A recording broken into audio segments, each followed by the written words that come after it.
Welcome back, everybody, to Between the Lines podcast. Chris and Aiden here. Aiden TikTok going crazy. Love that stuff. But speaking of crazy, we're going to get right into it, Chris. A lot of coaching and GM chaos going on this week. The NFL is hot right now in terms of playoff stuff and hiring and firing people. We're going to get right into it. We're going to start with some of the unfamiliar teams, I guess, and then we'll work into Chris's team with the Jets because I know Chris has a lot to say about that. Starting off with the Jaguars, Chris. Last time on the podcast, we discussed Liam Cohen backing out from the. He was the Buccaneers, I believe, offensive coordinator, and he was probably the front candidate for the Jags. He backed out of the running because Chris actually manifested that. He called that. He said it probably has something to do with them not firing Trent Bulk yet, and that no coach wanted to work under him. The following day, Trent Bulk gets fired as the GM of the Jaguars, and Liam Cohen, no surprise here, comes right back to the Jags and signs with them as their new head coach. So, Chris, go ahead if you want to have a little comment on that. Yeah, I'm gonna be honest, this is one of the craziest things that I've seen in the NFL. I know Yeah, we've only been fans for for like 15 years of us being able to remember things, but like if you think about the course of events that got us to here, where Friday morning he's pretty much the GM. yeah, Wednesday night, Wednesday afternoon, we get alerts that Liam Cohen pulled his name. He was supposed to go interview for a second time. He pulled his name because he didn't want to work with the GM Trent Baalke, as you mentioned, and the Buccaneers were going to give him an extension to make him one of the highest paid coordinators in the league. So that happens, and we're like, okay, where are the Jaguars going to pivot to? I saw Robert Saleh was getting a lot of buzz to go back there. He had an interview scheduled for yesterday, and yep, lo and behold, last night at around 4 or 5 o'clock, we're going online. We're seeing that the Buccaneers have been unable to get in contact with Liam Cohen all day. They had an agreement in place, but no pen to interesting. paper, so nothing was official. They couldn't get him on the phone. They were trying to text him. They had no idea where he was. Comes out that he was in Jacksonville meeting with Shad Khan, the owner of the Jacksonville Jaguars, and hammering out the details to become the next head coach of the Jacksonville Jaguars. So, in the span of 24 hours, maybe even less, we had we had him staying in Tampa Bay to becoming the next head coach of the Jacksonville Jaguars, and I believe he's getting a huge salary similar to Ben Johnson, which was 13 million per year. Wild. So, you know, shady, whatever you want to call it, a little scum on his part, but it's how it goes. Nothing's official until there's pen to paper. Um, this is a little ripple effect, but I'm pretty sure that Baker Mayfield is about to have his eighth offensive coordinator in 8 seasons because of Liam Yep. Cohen taking this job. Because he had Dave Canales last year, he went to the Panthers. I can't rattle off the entire list, but he had a new offensive coordinator every year in Cleveland. Then he had the stint with Carolina and the Rams for a couple months. So, it sucks for Baker because Cohen got the most out of him. But, that's not our focus right now. Our focus is this coaching search. I guess with the Jaguars now, they're letting Liam Cohen pick the GM, so I guess that was the appeal. So a lot to dive into. Those are my initial thoughts on it, though. Yeah, yeah. Jacksonville. Maybe you just mentioned him unlocking and unleashing Baker Mayfield. Mayfield was on the rise for like a year or two before that as well, but maybe he has the same success with Trevor Lawrence because in my opinion, Trevor's been struggling heavily lately, and he's got a lot of great weapons on that offense. So maybe he can turn around the Jags offense. Um, yeah, I don't know. Liam Cohen, just the fact that all this happened 24 hours, you're right, Chris. It's chaotic, it's weird, very unexpected. I said no surprise jokingly, obviously. Because you don't see something like this happen where, he goes in the running, he's about to sign, backs out, GM gets fired, he turns his back on the team that was gonna sign him to go to this new franchise and become a head coach. So yeah, maybe not very professional, but this is how stuff happens sometimes. Yeah, well, I'm more curious to see how both of these offenses look next year. Like how you mentioned Baker. So yeah, between Baker and Lawrence, you never know what's going to happen. I hope Baker can replicate what he did last year because statistically, but besides Tom Brady's years in Tampa, Baker probably had the best season a Tampa QB's ever had. So yeah. Um, Chris, you want to move on? Oh, actually, we'll talk about this other. I got another before we go to the Jets. Pete Carroll back in the league. 73 years old, head coaching the Las Vegas Raiders now. Um, I don't know what to say about this. I mean, considering Vegas is in deep rebuild mode, I don't know the route that this is going. I mean, it's a 3-year contract they signed Pete Carroll for. Um, I don't know if they think they can compete right away or something like that, considering that, you got Jim Harbaugh with the Chargers, you got Andy Reid with the Chiefs, and you got Sean Payton with the Broncos in your own division. You're still going to be last place. With all due respect to Pete Carroll, as much of a legendary coach as he was, right? I don't know if he still is, or but what the Raiders have in like as a organization right now is just it's all broken pieces, if that makes sense. There's a couple of good pieces there, right? I mean, shout out Brock Bowers, my boy. I won't stop talking about him ever. But I'm very confused by this move, Chris. Well, I like your point about the level of competition within the division. It's you have Harbaugh, Sean Payton, Andy Reid, and now Pete Carroll, who are all, they've All been to time Super great. Bowls, they've been to conference championships. Like those are some of the better coaches that we've seen, the last 20 years. It's it is confusing to me because, he's getting up there. He's almost 80, so you give him a 3-year deal because, you can't commit to like a 5-year deal to take him into his 80s. Like that's not good business because, no offense, but he's an older guy. Like it's just not how it works. And the Raiders, you would think, are, at least 2 years away from competing in that division. They don't have a quarterback. They don't Yeah. really have, other than Bowers, they don't have a ton of skill players on offense. And their defense, I mean, they don't draft well. So even though they've been picking high all these years, like they don't have any studs on their team really. I mean, they took Tyree Wilson in the top 10 like 2 years ago, and that was kind of, I mean, he's been underwhelming. And Bowers was a good pick, but if you just go back and look at the Raiders draft for the last couple of years, it's just been Cleveland miss, miss, Farrell. miss. And yeah, Cleveland Farrell, of course, like that was the infamous one at number 4. And Tom Telesco, I thought he had a pretty solid year for his first year as a GM. He drafted Bowers and the center Yeah. from Oregon, I believe Powers Johnson, I believe, and Yep. he Yep. He traded was Devontae good. Adams for a top 100 pick from the Jets. So it's like he had a good year, but I guess Tom Brady and co wanted to get everyone in the building on the same page, so they brought in Jason Spytek from Tampa Bay to be their GM. And now they turn around and give Carroll this contract. I mean, I guess based off who is left, like Vrabel's gone, Ben Johnson's gone, Aaron Glenn is gone. Like I don't really Yep. know who the good options are left. And Liam Cohen obviously is gone. And then So Salah going back to the Niners. yeah, he's gonna go back to the Niners. So there's not a ton of great options left at this point. And Dallas doesn't really count because they do their own thing. It looks like they're just gonna promote Brian Schottenheimer, which we can talk about. But yeah, I mean, the thing about a 3-year deal is like, I don't think a lot of people realize that NFL coaching contracts are fully guaranteed. So even if you get fired, you're still on the books. They're still paying John Gruden, I believe, Yeah. and he's been gone for a couple of years because he had a 10-year contract. They're going to be paying Antonio Pierce. They're probably still paying Josh McDaniels, so I think from a financial standpoint, from Mark Davis and the ownership, I think they're more than happy to give out a 3-year deal with a 4th-year option because it's less of a commitment if things don't work. Like I would be Yeah. surprised if he gets fired during the duration of this to where you just let the contract run out because they can't keep.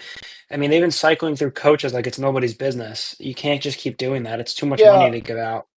This kind of seems like I don't know how to exactly explain this, but the best way I could see this, I'm going off of your points, Chris, is maybe they find someone like of a Pete Carroll coaching tree kind of to take his place, I guess you could say.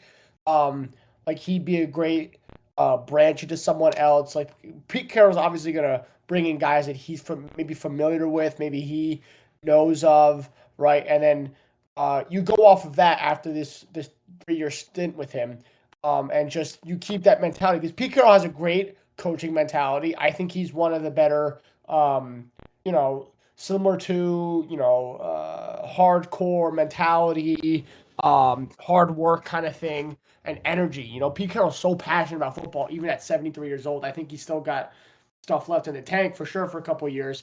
But I think it's building that Raiders culture that's going to make Pete Carroll significant in this short deal where maybe they find someone after this 3-year contract or something like that where it's like, hey, you know, we had a good amount of like, I'm not saying the Raiders are going to go and have winning records, but maybe they try and get somewhere around 500, maybe a little bit below. It's not a bad year for what Vegas has been for the past couple of years. If that happens under Pete Carroll, and you say, hey, we have a Pete Carroll kind of culture after you've been working under him for 3 years. Well, you be our head coach or whatever, whoever it is, assistant coach, head coach, or sorry, not head coach, like offensive coordinator, defensive coordinator. If you could find somebody to just replicate and it's younger but keep that Pete Carroll energy, kind of, maybe that's what they're looking for. Yeah, it is a possibility. It's just when I first saw it, I'm just like, why? Because you are one of the rebuilding franchises of the NFL right now. You are at the bottom of the barrel, right? Along with my Giants and along with the Patriots and the Titans or whatever. So you want to get that youth, you want to get that energy. So yeah, it is confusing, but you have a good point, Chris. It's like all these other guys, Ben Johnson, Aaron Glenn, Saleh back to the Niners, whatever you want to say, that are getting other head coaching jobs as well. There's not much left in the pool, right? So maybe bring in a guy who had success over the past 15, 20 years or whatever, and see if he could bring that energy to the rest of the staff and maybe somebody else can rise up after him. Yeah, I So, mean, you're looking for a winner. The Raiders have been broken for a long yeah, time. They exactly. really, the Raiders really haven't been good since, our parents were younger. Like the Raiders were, Yeah, um, one of the premier franchises. They won a couple Super Bowls. They were always good. And just, the last 30 years, they've been really bad, honestly, except for a couple yeah, years here and there. There's too much yeah, turnover.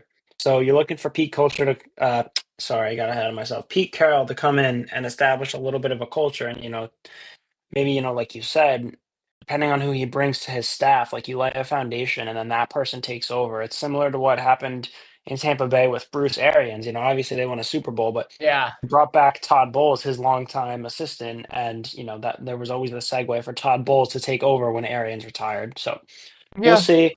Hopefully for the Raiders' sake, they're just at least able to get back to respectability. Yep. Um, we'll segue now into Chris's team because I know Chris has a lot to talk about right now.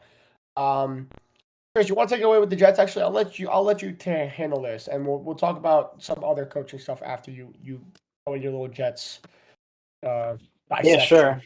Yeah, yeah. Feel free to jump in if you have anything you want Hmm. to say. I'm gonna be rambling a little, so Go bear with for it, me. buddy. But All right, you're you know, good. we talked Go for it. about we talked about earlier in the week how Aaron Glenn to the Jets was, pretty much a done deal other than pen to paper. And we found out Wednesday night, I believe. It was pen to Yep. paper. I thought we were gonna get this. I remember on Tuesday I sent Aiden a picture of just Aaron Glenn wearing a Jets jersey and said nothing else. Yeah. I thought it was like this really cool moment that like I would get to It break the was news based off what I was seeing. awesome. And then it didn't happen. So the next day I sent the same picture and I said done deal, just to confirm that we were all on the same page. But yeah, I'll start off with Aaron Glenn. Super excited for this hire.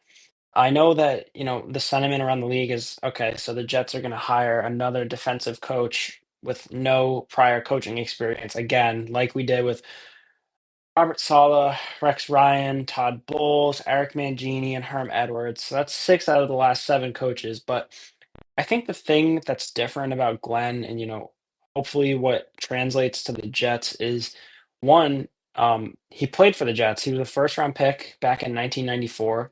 I do think Yep. there's some value there because he said he wanted to come home and this was his dream job and be a part of the culture shock that this organization needs.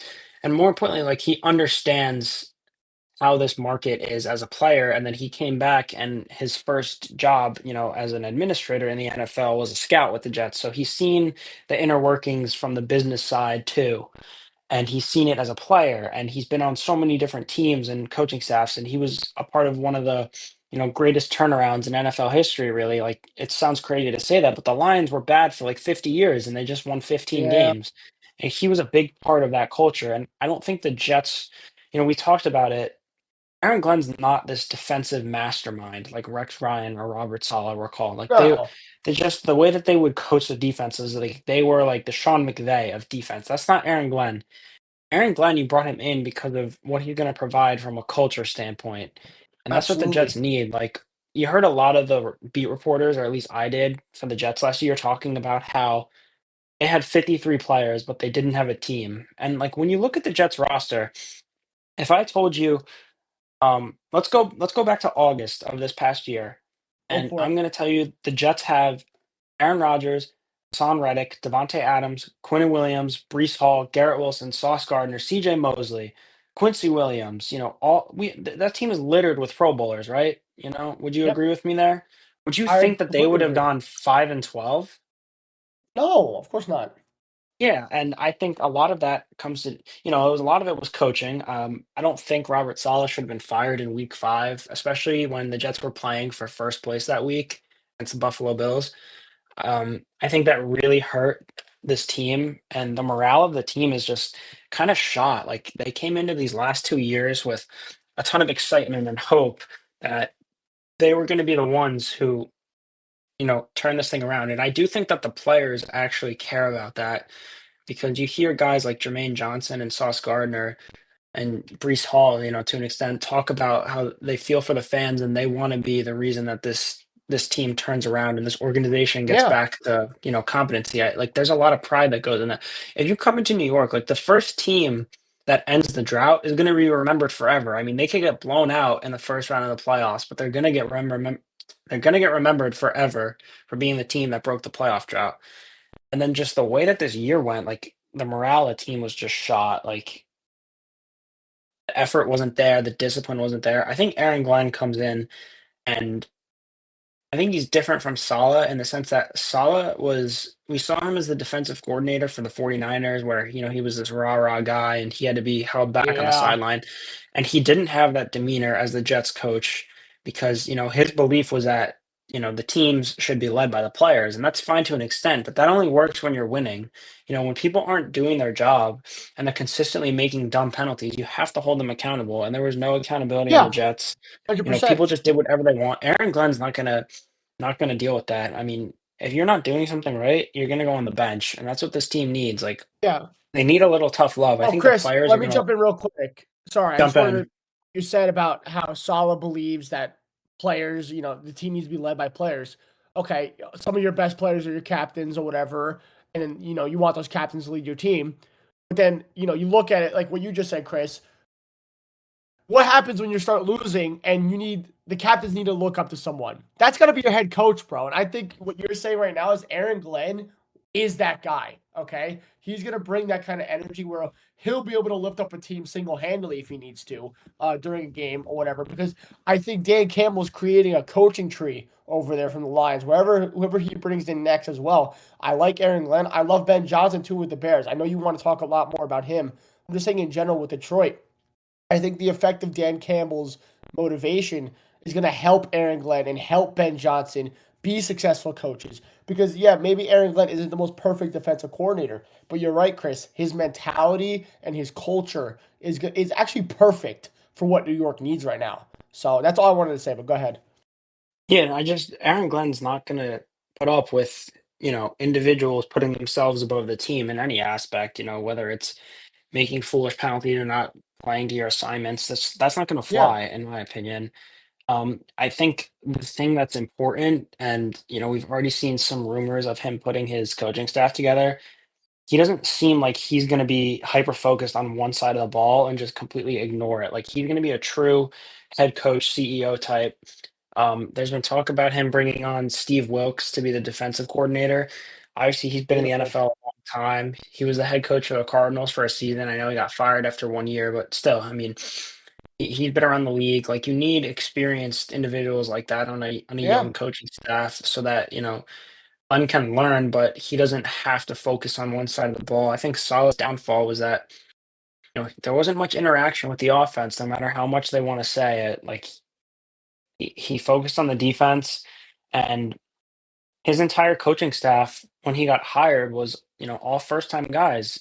Mike Yep. LaFleur, Jeff Ulbrich, Robert Saleh. None of them had been head coaches or top coordinators before. I think another difference between Glenn and Saleh is, the hiring power. The Jets were never able to bring in real assistant coaches. The assistant coaches are like really important. You can't have there's no success without the assistant coaches, and they don't get a lot of love. But when Mike LaFleur got fired, pretty much by Woody Johnson, they had to bring in Nathaniel Hackett because Robert Saleh had no connections to bring anyone like respectable. They Yeah. tried last season to get Cliff Kingsbury and Arthur Smith. They couldn't get that done. So they were stuck with Hackett again. I think Glenn, he's an older guy compared to Saleh. He's not that old, but he's been around the league longer. He seems to have more connections, from his days as a player and all his years as an assistant coach. So I'm really excited for Aaron Glenn. I know it's tough as Jets fans to get excited and think why this would be different, but it just the hiring makes too much sense, for a guy to come home to the team that drafted him and be a part of the culture shift that's desperately needed here. Yeah. Um, Now, Chris, let me ask you a couple things, okay? I know we wanted Yeah. we're gonna go deeper into this for sure, like in a future podcast. I know we want to talk about just the Giants and Jets future in this offseason. I want to ask you one quick question. Okay. The signing of Aaron Glenn, Yeah. does Aaron Rodgers stay as a quarterback? Yeah, I think that obviously depends on a couple of things. One being the GM, which we have a little insight on that we'll share in a couple Yeah. minutes. We can talk right I now, yeah. think those three and obviously Woody Johnson have to get together and, decide what's best for everyone because Aaron Glenn, he's trying to establish a culture here, and Aaron Rodgers is obviously like a really prominent figure in the NFL. Hmm. And, you know, if he wants to play and he's willing to renegotiate his contract a little bit, I think I'd be here for it because Aaron Glenn's not coming here for like a 4-year rebuild. Like this team has talent on it. It didn't click. And there's no obvious solution to a quarterback this year. You don't know what happens next year in the draft or Of whatever. course, yeah. But there's no one coming to save them this year. So if they think that, Rodgers had a decent year. He threw 28 touchdowns, 3,500 yards. Like that's pretty good. But I think it's Yeah. also skewed because the Jets passed, almost more than any other team in the NFL. But if he wants to come here and he's, amicable to what's going on, learning a new offense, maybe taking a little bit of a step back and letting Glenn run the show, and yeah, I'd bring him back. But, if he's not willing to learn a new offense and not willing to, take a step back and understand what's going on here, that we need the people in power need to be the ones in power, not the players. Like I don't want to come off in a disrespectful way, but like the adults in the room need to govern what's going on because Right. there's too much nonsense that's going on with the Jets. Right. So, if Aaron Rodgers is up for all that, then he's the best option by far that they could have. So yes, I would bring him back, but only if he's gonna be, take a step back a little bit. You want to talk about this GM, Chris? Because it just happened right before we started recording. Yeah, Um, I'll go right into it. It's obviously not confirmed. It's similar to the Aaron Glenn news. I saw it on Twitter from Josiah Anderson, pretty respectable reporter, but until it's official from Schefter or Rappaport, like I don't consider anything official because what we saw with Liam Cohen. But she said that Darren Mogi, the assistant GM for the Denver Broncos, is going to be the next general manager of the New York Jets. So I think looking at GMs is more difficult than coaches because I don't really know what goes on with an assistant GM, like how involved they are. Where like a coordinator, you can kind of see how their unit performs and they're in the public eye a lot mhm, more. They answer questions. But, mhm. from what I can quickly gather, because, we were sitting in the Discord getting ready to jump on and this happened. So we did a little quick research. He's 39 years old. He's a really fast rising executive. He went from a scout to assistant GM in 3 years. So that must say a lot about what the Broncos think of him. Yeah, very Uh, impressive. he kind of paid his dues though. He was a scout, then an area scout, then a director of scouting, and then a college scout. All that good stuff that you like to see on the resume of a GM that on their natural progression through the front office. But here's the thing. I don't really think that whoever they hire as the GM is the lead guy. I think Aaron Glenn is the lead guy in the sense that like he's gonna Mm, have a heavy say on the personnel, and GM is gonna do a lot with the scouting and the finances, which is fine if you want to run it that way. You look at across the league, like more and more coaches have influence on personnel. Like Mike Vrabel is pretty much going to be running the Patriots personnel department. So I'm not mad about that. And for those who said that the Jets hired a coach before a GM, I think it was a unique situation because the Lions got bounced earlier than anyone thought. So the Jets kind of had to make this move, or else they could risk losing Glenn. But I'm for it. I mean, 39 years old, fast rising executive, like a younger guy that's made it this far to essentially the top of an NFL front office. I must say a lot about yeah, um, what people 100%. think of them. I think another thing that's important to note when you look at this is that Darren Mogi was developed like a pretty close relationship with Sean Payton during their time in Denver, from what I can gather.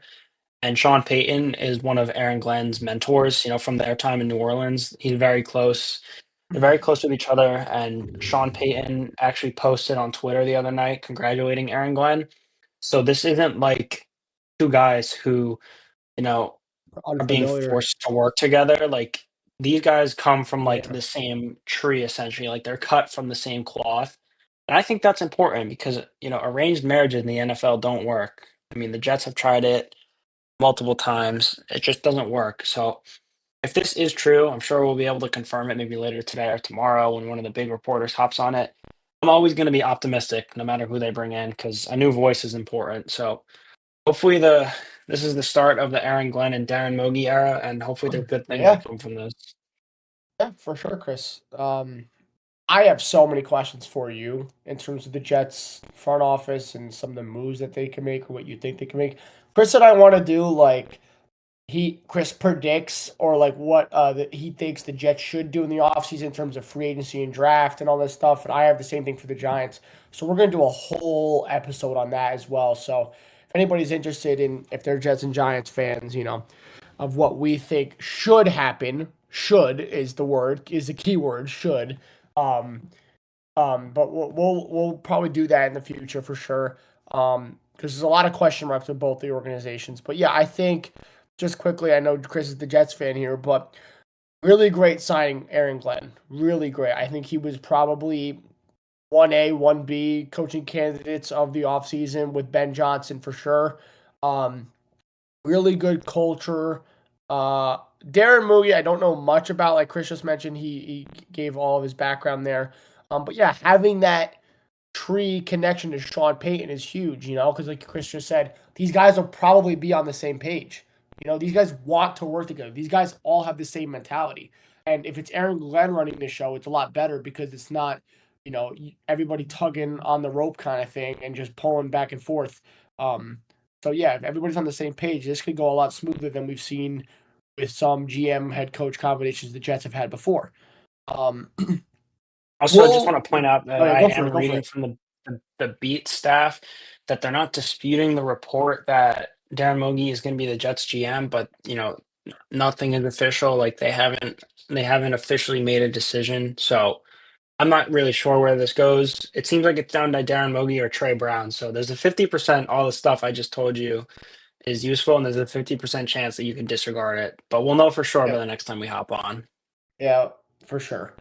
Um, we're gonna go over to our picks now. We're gonna dive into these two games. Because I think we have a lot to talk about here. Um, let's let's cover the NFC first. Okay, because we do it every time we cover the NFC first. Because Chris, these two teams played each other twice in the regular season and they split. Okay, these Yeah. both of those games were phenomenal. I looked and watched highlight tapes of both quarterbacks. Okay, specifically both quarterbacks. Jalen Hurts is Jalen Hurts. He was very efficient runner. I will say that, and obviously Saquon Barkley being Saquon Barkley helps. But Jaden Daniels looked phenomenal in most of those games, bro. And it's just what he did against Detroit. He's so hot right now, and the conversation is, he's going into Philly to play, a dangerous, dangerous defense. Definitely better than Detroit's defense. So the question mark here is who plays better, Jalen Hurts or Jaden Daniels? Chris, do you have anything on that? Yeah, well, I do think that if that's the question, who plays better, it's Jaden Daniels. He's just better than Jalen Hurts at this point right now. The Yeah, Commanders' offense is on a serious heater.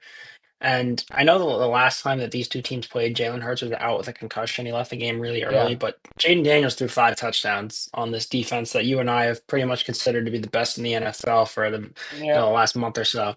So if that's the question, then yeah, Jaden Daniels. But I mean, in terms of picks, like I've been going back and forth. This is like a game you don't even want to pick because it's it's like a scary pick because this could be, in Yeah. theory, the Eagles are -6, like they're heavy favorites to take this game, but it's a division game, like could be a trap game. I don't really know. Well, so Like here's my other insight. If you want to just keep bouncing back and forth, Barkley has had around 400 total yards, or no, like over like 450 total yards in the playoffs in 2 games, dude. Something like that, like yeah, 400 total scrimmage yards, okay, and like 4 touchdowns or something like that. So he is the center of this offense, okay. They're running the ball behind him so efficiently, okay. That was my big like factor for the Eagles. However, I look at what the Washington ran for almost 200 yards against Detroit. Okay, it was Jaden and B Rob, and maybe a little bit of Eckler as well. It was easy checkdowns to these two guys as well for scrimmage yards. They protected the ball so well, right? So the question mark for me is, can Jalen Hurts march down the field and get a drive by himself instead of Barkley? Now, I'm not saying Barkley can't take over this game because he definitely can. Okay, Commanders don't exactly have a great run defense. I think in the regular season they were 30th ranked. Okay, so they're bottom of the barrel, and Barkley ran all over them in the. I think he's like averaging maybe like 150 scrimmage yards and 2 touchdowns over the past like 3 games of playing the Commanders, which is absolutely insane. Like 1 on the Giants and 2 on the Eagles. Um, so Barkley could take over this game at any second. The question mark for me is, can Jalen Hurts keep up with Jaden Daniels? And I don't think he can. I really don't think he can. I think the Washington offense is incredible. And if you could somehow, some way, load up the box and stop Barkley and pressure Jalen Hurts, the Commanders can win this game. But it's still a tough pick. I haven't made my decision yet. But Chris, if you have anything else to add, I don't know. well, the Commanders really sorry, the Eagles game, as much as we want Jalen Hurts to perform a little bit more, it's not their game. They're a run first It's team. Barkley. And Yeah, when you have the best running back in the NFL, like that's and a best offensive line, like it's a pretty damn good plan, I honestly. agree with you. So I don't know though. Like if Jalen Hurts was playing just a little bit better, like I feel like this would be a pretty easy pick for most people.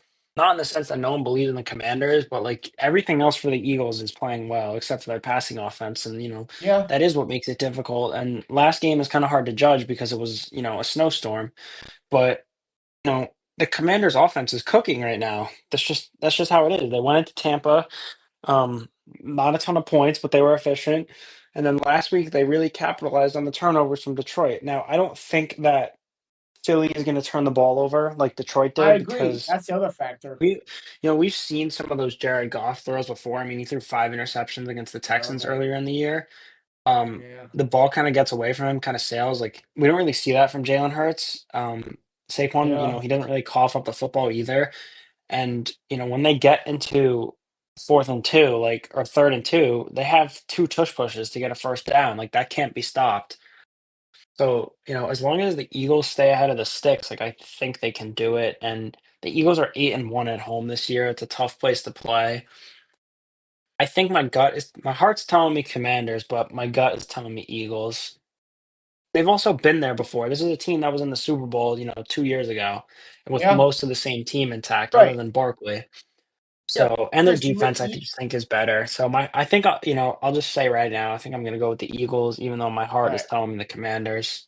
Well, Chris, you did make good points last episode, like, we have to give Jalen Hurts flowers because he has been in the playoffs performing well. He's been to a Super Bowl. You got to give him the credit. He is an excellent runner too. I won't deny that. It's just, when your passing game struggles this much with AJ Brown and Devontae Smith, I gotta put a little blame on Hurts because the offensive line you said playing great as always, but Hurts not being able to get them the ball is so weird to me. I'm not saying it's entirely on him. Maybe they're not running good enough routes. Maybe the offensive scheme and Kellen Moore isn't that good either to get these guys open, right?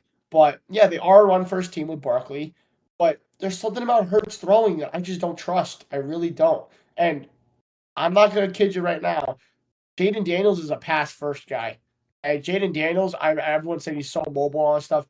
Dude has an arm, and it's beautiful when he throws the ball. But yeah, Barkley, 200 yards, defense probably the best in the NFL. In Philly in their home stadium. I'm taking the Commanders, baby. Let's Yeah. go. I'm taking Washington. This is bold of me. I know Chris and I talked about, like Super Bowl viewership, Commanders there. It definitely wouldn't be the most amusing, but how could it not be a rookie quarterback completely flipping this franchise around in one season, taking them all the way? That is so bold of me. I know I sound like an absolute Giants fan right now, never picking the Eagles, but I'm taking Washington for the pure fact of how well Jaden Daniels is playing.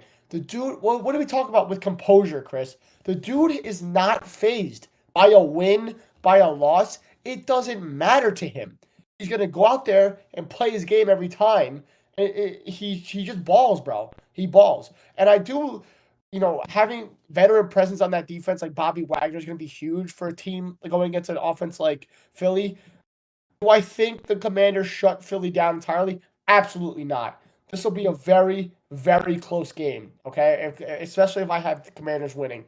Um, do I see Jalen Hurts maybe throwing a pick? Yeah, I 100% see that happening. If Jalen Hurts throws a pick and the Commanders capitalize and they can get a 2-score lead, I'm not going to jinx it, but I would think the game would be over by then, even if it's early in the game, just because the Commanders get so far ahead, they're going to get momentum. And that's exactly what happened against Detroit. Now, I know they had a lot more turnovers there, but they didn't stop scoring either way. Wherever they were on the field, they didn't stop scoring, and they slowly moved the ball down the field. Jaden Daniels goes through progressions well. He runs last second, or like last viable option is his run, okay? And he's so dangerous with it, right? He reminds me of Lamar. He reminds me of Mahomes. It's just a beautiful game he's playing. So, do I think that he wins the Super Bowl? No. I think he goes to the Super Bowl. Absolutely. And I think Philly falls just short. So that's very bold of me to say. I don't know. There's something about Sirianni too. I don't know why, but the Eagles' offense, besides Barkley, kind of scares me. But you're right, Chris. The Eagles' run game is what they're known for. So if they do, the way I see the Eagles winning is they run the ball, keep Jaden Daniels on the bench. Like I said about like how we talked about with the Ravens, right? How the Ravens should have been doing that constantly. If the Eagles stick to the run game, they'll probably easily win this game. But I don't see that happening purely for the fact that guys like AJ Brown and Devontae Smith want the ball more and they want to help. So they're gonna force Jalen to throw. Commanders might go up early. I don't know. But I think the Commanders win this game by either a touchdown or a field goal. It's one score for sure. Oh, all right. Here's where this is my main reason for picking the Eagles. So I'm gonna tell you Saquon's stats between the two regular season games. In the first game, an Eagles win. He went for 146 yards and 2 touchdowns on the ground. And in the second game, an Eagles loss, which was with Kenny Pickett, he went for 150 and 2 touchdowns. So they haven't proven they can stop him. If he puts that up, they're gonna win. That's Yeah, so, and I I agree think I with think you. he I can. completely agree with So you. I completely agree with you. It's just there's if you're gonna throw the ball, there's something about the Jalen Hurts factor to me, Chris. It's what's scaring me is Barkley's gonna be phenomenal, and I think that if they just feed him and get up early, yeah, 100% they win this game because they just keep feeding him, and Gainwell's not a bad backup as well. So the run game is gonna be unstoppable for sure. The question is, though, if Jalen throws the ball a little bit and they do get, what if God, like, no, I'm not going to say God forbid. I'm saying, like, hypothetically, let's say Washington gets the ball first, goes up 7, and they need to throw the ball a little bit more, or whatever it is. I don't know. I'm just giving hypotheticals. And Jalen needs to throw the ball. I don't think he's as good of a passer as Jaden Daniels. I don't think you believe that as well. I think you think Jaden's better, but you can't run the ball 30 times if you're down 2 touchdowns or something like that. Like how we saw the Ravens lose, and you're going to be forcing Jalen to do too much. So yeah, that's why I think it's going to be something similar. But um, being a Giants fan, I love Barkley. I'm rooting for him, and if he goes to the Super Bowl, I would love to see him get a ring.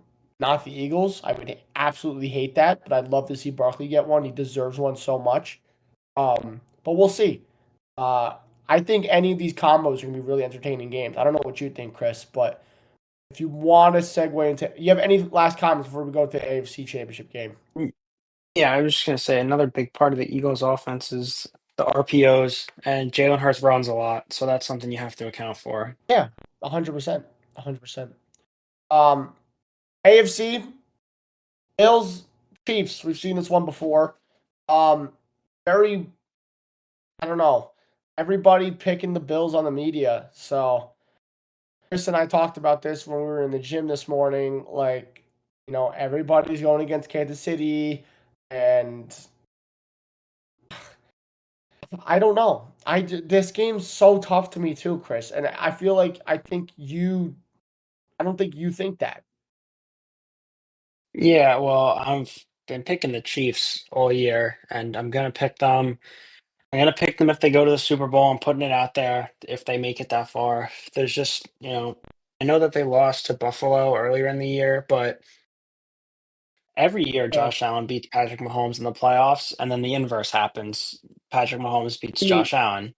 Yeah. Sorry, every year Josh Allen beats Patrick Mahomes in the regular season, and Yeah. then There you Patrick go. Mahomes beats Josh Allen in the playoffs.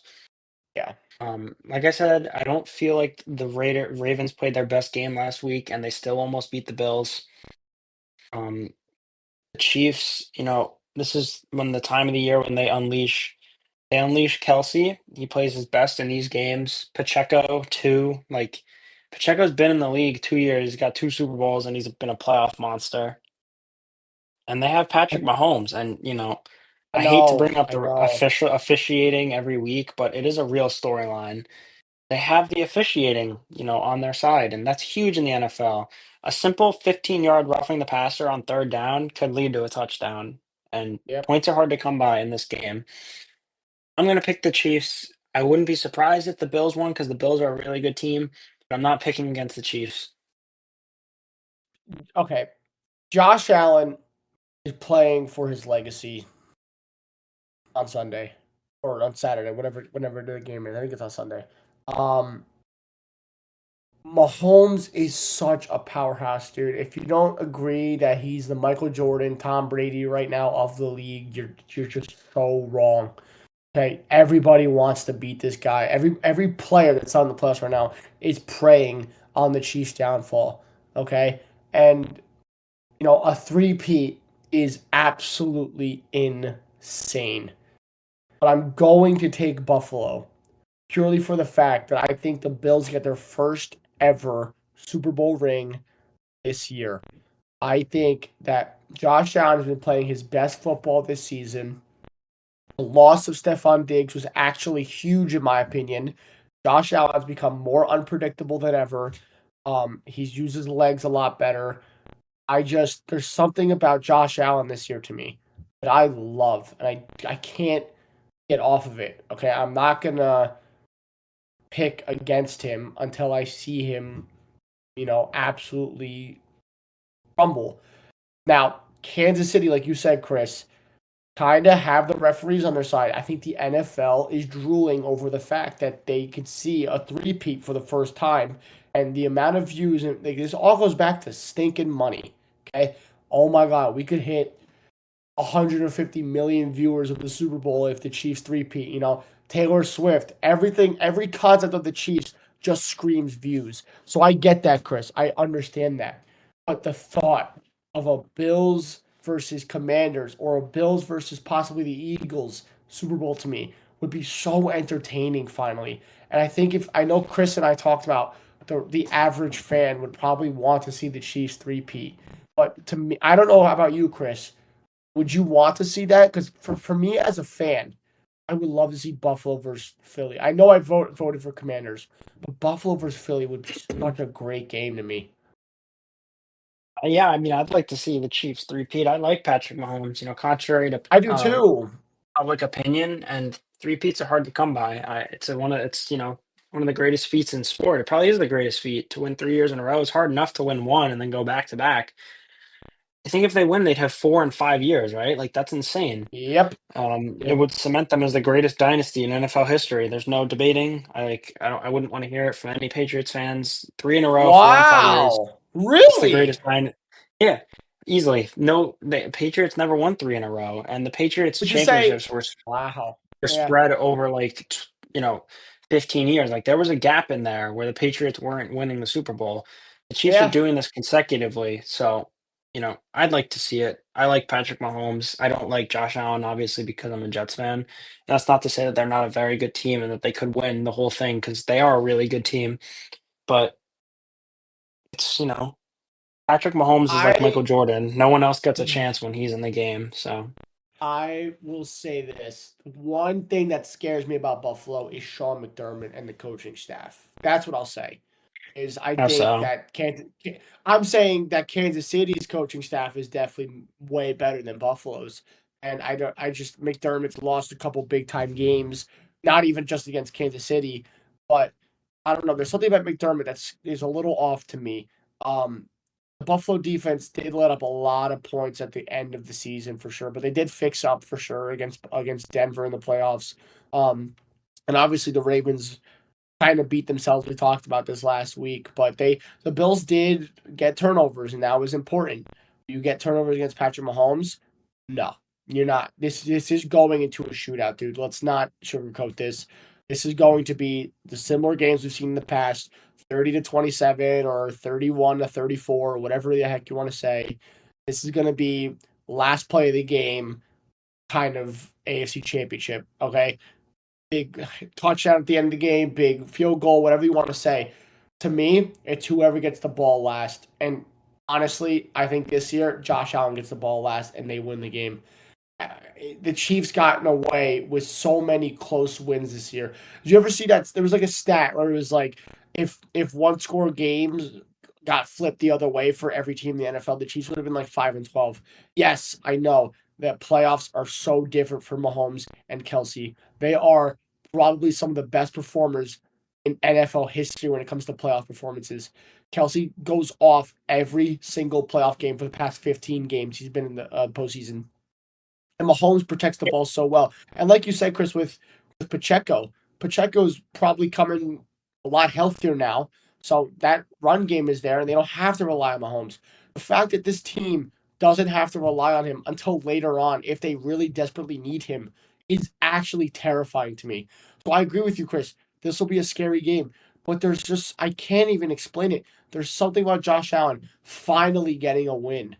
There's just something about it to me, Chris. And it's like, Josh has gotten, I guess, ripped on. Not, I guess, not ripped on, but kind of undervalued, I guess you could say, because of Mahomes, which is fair, but I feel like people don't give Josh enough credit. And, the dude was a Wyoming no-star recruit. Everybody knows this story. And he's a star of the NFL. He's probably, him and Joe Burrow are the only ones that are, maybe a little bit of Lamar on the rise now, but him and Joe Burrow are probably the only ones to actually compete with Mahomes. And this year, I feel like it's him. So I made a comparison to Chris saying, if Mahomes is like Tom Brady, Josh Allen's like Peyton Manning, always in the shadow, kind of always. I'm not saying statistically, I'm saying just scenario wise. Peyton Manning was, always second, right, to Tom Brady, and always had to lose to him in the playoffs. There were some chances where Peyton got in there. There were some chances, and this is one of the chances right now for Josh Allen. He's playing his best football. Minimal turnovers was huge for me. So it's so tough. I'm going Buffalo. I really think Bills Mafia goes all the way this year, and I have them winning the whole Super Bowl. I actually want to make a counterpoint to something you Go said for it. about um the one score games. Go You for it. know, there's an art in the NFL to winning one score games. Like it's not purely luck. I know that, they had the game against Denver where they blocked the field goal and stops on fourth down, whatever. But there is an art to winning close games in the NFL. Like you look at the Jets. The Jets blew six fourth quarter leads. Like if they held on to those, they'd be in the playoffs. They won 5 games. They would, let's say they win all six. They win 11 games. They're in the playoffs. There is something to be said about being able to hold a lead in the fourth quarter, and no one does it better than the Chiefs. Yeah, but there were I don't know, Chris. I don't know about that one though, because yes, they had a blocked field goal, which is fair and stuff. It was just like miracle after miracle though. I don't know if I could argue because I think didn't there was a couple like missed field goals or something like that. There's definitely miscues in some of these games or whatever. At the end, I can't specify single ones, but yes, I remember the block field goal for sure. Yeah, that I'll give them credit for. But there were a couple of games, Chris, where it was like a missed field goal or something like that when it's just lucky at that point that you just have no, okay, I'm not giving them credit, but you know what I mean. Like, Well, I mean, look, like Isaiah Likely stepped out of bounds. There's one. They had the yeah, blocked field goal against Denver. There's two. Aiden that to me O'Connell though, but fumbled. that to me that's not on them. That's not on them though, Chris. Like Yeah, that's but not if them you're the being other all we're team, so like good. you have to execute in the fourth quarter. Like the Chiefs are the ones Right. that Oh, I execute. agree The with other you. teams don't. I agree with you. I agree with you completely. But Like, I'm saying you know, like in the fourth it's not quarter the when it's Chiefs crunch influencing time. that. I know, but still, like the other teams aren't executing. Like I know you if you don't want to give the Chiefs credit, but like until someone executes in that situation, there's no one better than the Chiefs at winning those games in the fourth quarter. Yeah. I give him plenty of credit. I'm just saying um like I love Mahomes too. I have his jersey. I admire him. I thought he was an absolute dog when he came to the league. Um I'm just saying like okay, an example like Likely, right? It's unlikely and I get your point.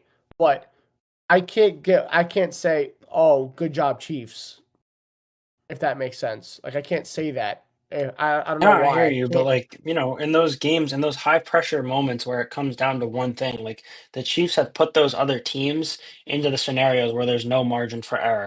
No, I So, get what you're that's saying. more I get what you're saying. You're like saying the Chiefs let's got to put it on them, and then these other teams can't execute. Whereas if the Chiefs got to put it on them, on themselves, then the Chiefs can execute. yeah, like, Likely steps out of bounds, and then the second week, the Bengals commit the pass interference on fourth down. The Chiefs get a first down and get a field goal, win the game. Mm, And it then was a the pass interference, and you know it. it totally was. He got there before the ball. That's a flag 10 out of 10 times. Same thing happened against the Falcons. The Falcons couldn't finish off a drive in the fourth quarter. I don't remember the Chargers game. The Saints game was kind of irrelevant. 49ers wasn't. The Raiders gave them their run for their money, and then that one was, he definitely fumbled the snap. I'm just not sure on the penalty call. And then obviously there was the blocked field goal and, you know, all that other stuff. But they've played a lot of close games. And the last couple of weeks though, they really they haven't really been it hasn't come down to stuff like that. Like, I know there was some penalties last week, but like they still won by 9 points. Chris, I'm so hooked on that Bengals call, bro. I hate that we didn't start this podcast sooner because there were so many like controversial things to talk about. Like I'm watching it right now. Like we need, I don't know. I feel like there needs to be all these clarifications. I know he got to the Look, I ball mean, if soon, you're but looking he's at the play, like the safety, I'm looking at it right now. He has both yeah, me arms on him too. before the ball is. That's a penalty. That's just how it's Hold called in on, the hold on, hold NFL. on, hold on, hold If on, you hold get on. there, if you get there before the ball and you make contact with the receiver like that, it's gonna get Yeah, called. yeah, I guess you're So, right. my I it's don't my know. point of like, I know that the Chiefs aren't like clutching up and making the fourth quarter interception or forcing the fumble. It's they're putting the teams in the position where there's In the no pressure margin for positions, error, in the where pressure there's no positions, yeah, margin for error. yeah, Yeah, that's a good that's more point. my That's a point. good point. Yeah. I agree with But you. I understand what I you're can see saying in the that. sense that like the Chiefs haven't been the ones getting like the Yeah, walk-off touchdown. so It's that's just the my okay. scenarios So they're right, no, sorry, finish that, finish that, finish that. no, it's just the scenarios that they're putting the other Right, teams in right. is, there's no Now, margin for error. so when I say that in terms of who gets the ball last, if the Chiefs do put it on Josh Allen, I'm taking Josh Allen to do it this time. That's And fair. because I'm correct me if I'm wrong, the past couple AFC championships when it's Bills Chiefs, it was put on the Chiefs. 13 seconds left and Mahomes went down and scored. Did he not? Yeah, but I mean, who else is doing that No, other than Pat Josh Mahomes? Allen. I Yeah, think Josh Allen could do that. you I think think that's so? bold of me to say. I believe so, and that's bold of me to say. I 100%. I can see why you're a little shocked of me saying that, but give Josh the ball last and see what happens because I think he can do the exact same thing. Because I'm not saying he hasn't got a chance. He's got plenty of chances, but there's no way that either of these defenses stop one of these guys. To me, I just don't see that happening. So it's like I just said, it's whoever gets the ball last that wins this game. And yeah, maybe there is an art to it from what you're saying, Chris. If Kansas City can somehow, because they manage time so well with Kansas City manages time so well on the clock and stuff like that. So on defense or offense. So yeah, if they figure out a way to either do they want to pin it on Mahomes or do they want to pin it on Josh Allen, they're gonna want to pin it on Mahomes because they're gonna say, "Oh, he's got it." That's the. I feel more comfortable if I'm the Chiefs to just put it on our own quarterback rather than put pressure on the guy that's gonna be hot all game. Because I promise you right now, he will be. Because both of them will. I don't see either of these defenses stopping them that much. I think that obviously they will a couple times, but this will be a shootout, dude. I don't know. I'm taking Buffalo purely for the fact that I love Josh Allen right now. I love Mahomes too, but I think Josh Allen gets his first ring right here. So that's Well, that. hopefully, either way, it's a close game and it comes down to the Oh, fourth dude, quarter. I think this might be the best Bills Chiefs game we've ever seen. As crazy as And that also sounds, can we top see. that divisional one, but I know maybe. that's a bit. That's what I know. That's what I'm saying. It's bold of me to say that kind of thing because we've seen some crazy games in the past. The Gabe Davis 4 touchdown game was incredible. So we'll see, but I don't know. There's something like the Bills' offense to me improved greatly in terms of well-roundedness, I guess you could say. So Yeah. James Cook was a great addition to me. So that's why I think but I can't fault the Chiefs either because the Chiefs have had Pacheco always go off in the playoffs as well. So time management's key. Whoever gets the ball last to me is key. So yeah, this game could easily go either way, but I'm gonna take the Bills just edging them out. You can't beat the Chiefs by 10. There's no way. Yeah, no, there I agree. I think it's going to be a close game either way. So very Yeah. excited to watch that. See what we're going to have in store for the Super Bowl. Yep. We're gonna see for sure. Yeah. So probably in the future we're gonna dive into GM and head coach stuff, and then Chris and I kind of want to like make stat line picks too. We could do that like for Super Bowl like next week or something like that because I have a couple stuff. I'm not betting, but people might bet and stuff like that. So I don't know. There's certain statistics I like looking at. So I might make a couple of those. Um, we could also talk about GM and head coach front offices a lot more next weekend or next week and in the future. There's a lot of off-season talk I want to have, but hopefully everybody out there enjoys the games. I know Chris and I will for sure. Thank you all for listening. Please follow our podcast at Between the Lines Pod. We're gonna make an Instagram soon as well and post reels, hopefully, because reels might help as well, Chris. But we can talk about that off recording. But yeah, thank you everybody for listening and have a good weekend.